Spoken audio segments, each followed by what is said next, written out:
कल हम 72 पॉइंट पढ़ चुके थे, है ना। क्लास 7 का एनसीईआरटी साइंस का 72 पॉइंट हमने पढ़ा चुके हैं ना। तो आज हम 73 पढ़ेंगे। कितना पॉइंट पढ़ेंगे? 73। उसमें भी पीछे हम कवक के बारे में पढ़े थे। किसके बारे में हुआ? कवक के बारे में हम बताए थे कि जहाँ नम स्थान होता है, जहाँ उष्ण स्थान होता है, वहाँ पे कवक ज्यादा वृद्धि करता है या नहीं। और कवक अचार में भी उत्पन्न हो सकता है, कपड़े पर भी हो सकता है, चमड़े के जूते पर भी हो सकता है। हम बता चुके हैं, बताया है ना। तो कवक के जीवाणु वायु में उपस्थित होते। तुम कहोगे बउआ कि कवक कहाँ से आ जाता है भैया? कवक रहता है कहाँ से कि डायरेक्ट कपड़े पर आके बैठ जाता है, या रोटी पर बैठ जाता है, या ब्रेड पर बैठ जाता है। वो पूरा कपड़ा, ब्रेड, रोटी सबको खराब कर देता है। तो आता है का तो हवा में घूमते रहता है। क्या करते रहता है? घूमते रहता है। जैसे हम लोग कैसे करते हैं, गली गली घूमते रहते हैं, छुट्टी रहता है घूमते हैं ना। उसी तरह से कवक भी क्या करता है? घूमते रहता है। जैसे उसको तुम लोग भी घूमते रहता है, गली गली दोस्त मिलता है, कंधा पर हाथ रख के चल दोस्त घूमने के लिए चल जाते हैं ना।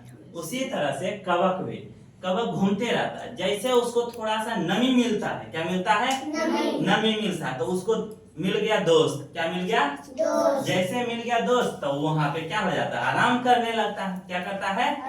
आराम करने लगता है। समझ में आ गया? तो कवक कहाँ घूमता है बताओ? हवा में। कहाँ रहता है? हवा में। जैसे हम लोग को छुट्टी रहता था, तुम लोग कहाँ मिलता है? गली में मिलते हैं ना। गली में तुम लोग गुल्ली खेलते रहता है, मिलता है तो स्वागत कर देते हैं, हम लोग कर देते हैं ना। तो कवक कहाँ रहता है बउआ?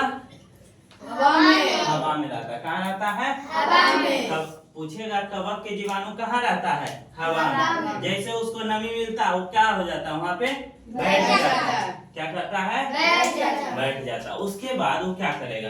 कवक के जीवाणु ऐसे पदार्थ अथवा उत्पाद पर बैठते हैं जो नम एवं उष्ण हो। उसके बाद अंकुरित होकर नए कवक को जन्म दे देते हैं। जैसे तुम लोग को छुट्टी रहता है, क्या रहता है? छुट्टी।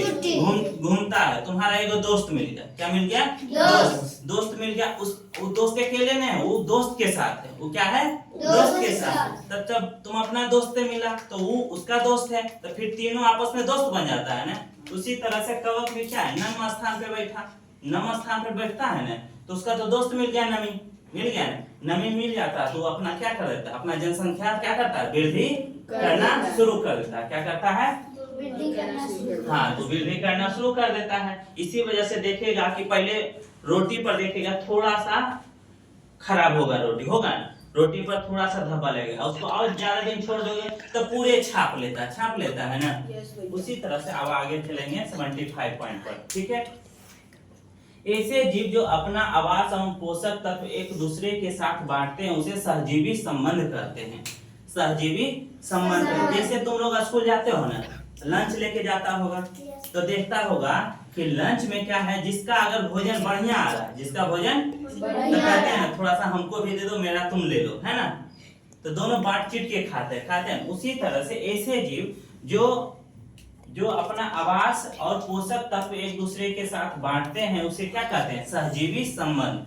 क्या कहते हैं? सहजीवी संबंध। ऐसे दो जीव जो मान लो किसी तुम्हारे पास मान लो ले गया है, तो मान लो तुम्हारा है करेला सब्जी, क्या है? करेला। और किसी और जो है वो लाया है, मान लो कुछ अच्छा भोजन लाया है, तो तुम उसको दे देगा, उसका तुम लेगा ना। तो दोनों क्या हुआ? एक दूसरे से संबंध बना लिया। उसी तरह से अगर कोई पौधा ऐसे कर रहा है तो उसको क्या कहेंगे? सहजीवी संबंध। क्या कहेंगे बाबा? सहजीवी संबंध। तो ऐसे जीव जो अपना आवास और पोषक तत्व एक दूसरे से बांट चीट के रहता, खाता पीता रहता है, उसे क्या कहेंगे? सहजीवी संबंध। समझ में आ गया? अब कहोगे ऐसा कौन है, तो लाइकेन के बारे में पढ़ेंगे। क्या पढ़ेंगे? लाइकेन कहे जाने वाले कुछ जीव में दो भागीदार होते हैं। एक तो शैवाल होता है, दूसरा कवक होता है। क्या होता है? कवक होता है। लाइकेन में दो जीव होते हैं। लाइकेन में कितने जीव होते हैं? दो। एक शैवाल और दूसरा कवक। कवक तो अभी बता दिए। शैवाल हम पीछे बताए थे। शैवाल में क्या होता है? क्लोरोफिल होता है, हरा होता है। क्या होता है? हरा होता है। तो शैवाल जब हरा होता है तो उसमें क्लोरोफिल है। क्या है? क्लोरोफिल। जब क्लोरोफिल है बउआ तो वो तो भोजन बनाएगा, प्रकाश संश्लेषण करेगा या नहीं करेगा? हम पीछे बताए हैं। तो हम बता चुके हैं कि शैवाल में क्लोरोफिल होता है, जबकि कवक में होता है क्लोरोफिल नहीं। कवक अभी हम बताए हैं, कल भी बताए, कवक कैसा होता है? सफेद। कैसा होता है? सफेद। जब सफेद होगा तो उसमें क्लोरोफिल कहाँ से होगा? हो पाएगा? नहीं, क्लोरोफिल नहीं होगा। तो पूछेगा लाइकेन में कौन ऐसे दो जीव हैं, तो बताओ, तो क्या बताएंगे? शैवाल और कवक और शैवाल। बहुत अच्छा।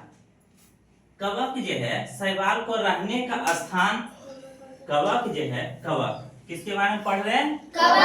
कवक के बारे में। इधर देखो, कवक शैवाल को रहने का स्थान, जल एवं पोषक तत्व उपलब्ध कराता है तथा शैवाल कवक को प्रकाश संश्लेषण द्वारा खाद्य पदार्थ प्रदान करता है। जैसे अब मान लो हम लोग के घर में मम्मी रहते हैं ना, पापा क्या करते हैं? बाहर से पैसा कमा के लाते हैं ना। हाँ। तो वहां से आटा, चावल, दाल सब लाते हैं, मम्मी को देते हैं ना। किचन में मम्मी रखती है, मम्मी खाना बना के हम लोग को भी या पापा को सबको देते हैं ना। उसी तरह से बउआ यहाँ कवक काम करता है। कवक क्या करता है ना, ये कमाता है। क्या लाता है? मिट्टी से क्या लाता है? जल लाता है। क्या लाता है? जल और पोषक तत्व। सुनो, कवक शैवाल को रहने का स्थान भी देता है। कवक जो है शैवाल को रहने का स्थान देता है, जल और पोषक तत्व उपलब्ध कराता है। किसको? शैवाल।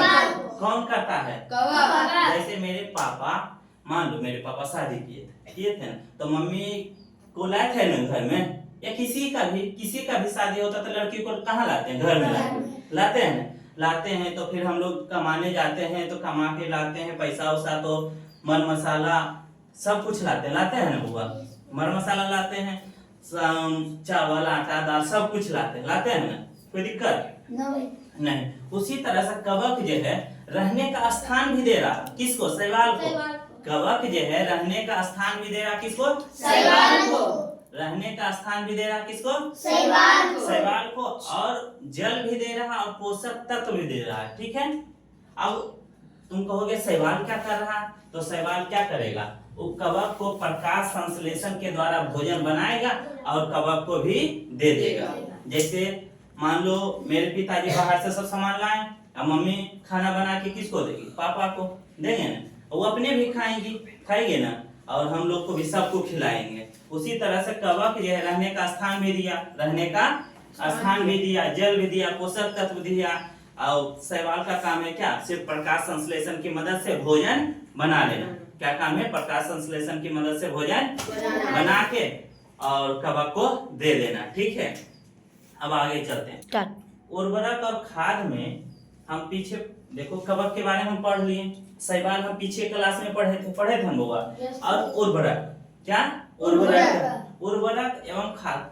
देखा, खेती करते देखा किसान को? हाँ, आप लोग देखें खेत में क्या करते हैं? झोली बना लेते हैं, उसमें एकदम छिड़ते रहते हैं, व्हाइट कलर का छिड़ते हैं। तो खाद और उर्वरक तो देखे होंगे। कभी सोचे हैं कि छींट का है मट्टी में? भाई मिट्टी में ये छींट क्यों है? तो मिट्टी में उर्वरक और खाद, उसी को क्या कहते हैं? खाद तो सब लोग देखा है। तो उसमें होता है क्या? नाइट्रोजन, पोटेशियम, फास्फोरस जैसे पोषक तत्व होते हैं। पूछेंगे उर्वरक और खाद में क्या होता है? नाइट्रोजन, पोटेशियम और फास्फोरस पोषक तत्व। ये सब क्या है? पोषक तत्व ही है। क्या है? पोषक तत्व। कोई दिक्कत नहीं। पादप में जैसे हम लोग क्या कहते हैं कि मसूर का दाल खाओगे तो उसमें प्रोटीन की मात्रा ज्यादा होता है। मसूर की दाल में प्रोटीन की मात्रा ज्यादा होता है, और भी दाल में, मसूर दाल में होता है। तो पादप जो है वो प्रोटीन बनाता कहाँ से? पादप प्रोटीन बनाता कहाँ से? पादप को प्रोटीन बनाने के लिए नाइट्रोजन की जरूरत पड़ती है। किसकी जरूरत पड़ती है? नाइट्रोजन की जरूरत पड़ती है। तो तुम कहोगे भैया पादप को नाइट्रोजन की जब जरूरत है तो वायुमंडल में तो नाइट्रोजन 78% है, तो ऊपर से कहाँ नहीं लेता? तो सीधे नहीं लेता। कैसे? अब जैसे हम मान लो हमको रोटी भोजन की जरूरत है, तो सीधे चावल खा लेंगे? नहीं, चावल को क्या करते हैं? पकाते हैं, उसके बाद खाते हैं। उसी तरह पेड़ पौधा भी जो है उसको नाइट्रोजन चाहिए, तभी वो प्रोटीन बना पाएगा। तो नाइट्रोजन कहाँ से लेगा? तो वायुमंडल में नाइट्रोजन है तो सीधे वो नाइट्रोजन नहीं लेता, तो कहाँ से लेता? तो उसके जड़ों में एक जीवाणु होते हैं जिसका नाम है राइजोबियम। क्या नाम है? राइजोबियम। राइजोबियम एक जीवाणु का नाम है, ठीक है। उस जीवाणु क्या करता है? वायुमंडलीय नाइट्रोजन को विलेय पदार्थ में परिवर्तित कर देता है। विलेय पदार्थ में जब परिवर्तित कर देता है उसके बाद वो पौधा जो होता है वो अवशोषित कर लेता है, ठीक है। कोई दिक्कत नहीं। तो राइजोबियम जीवाणु कहाँ होता है? दलहनी पौधा के जड़ों में। कहाँ होता है? दलहनी पौधा के जड़ों में, ठीक है। कोई दिक्कत? ना भैया। आप समझ गए ना सारा पॉइंट? यस भैया। चलो ठीक है।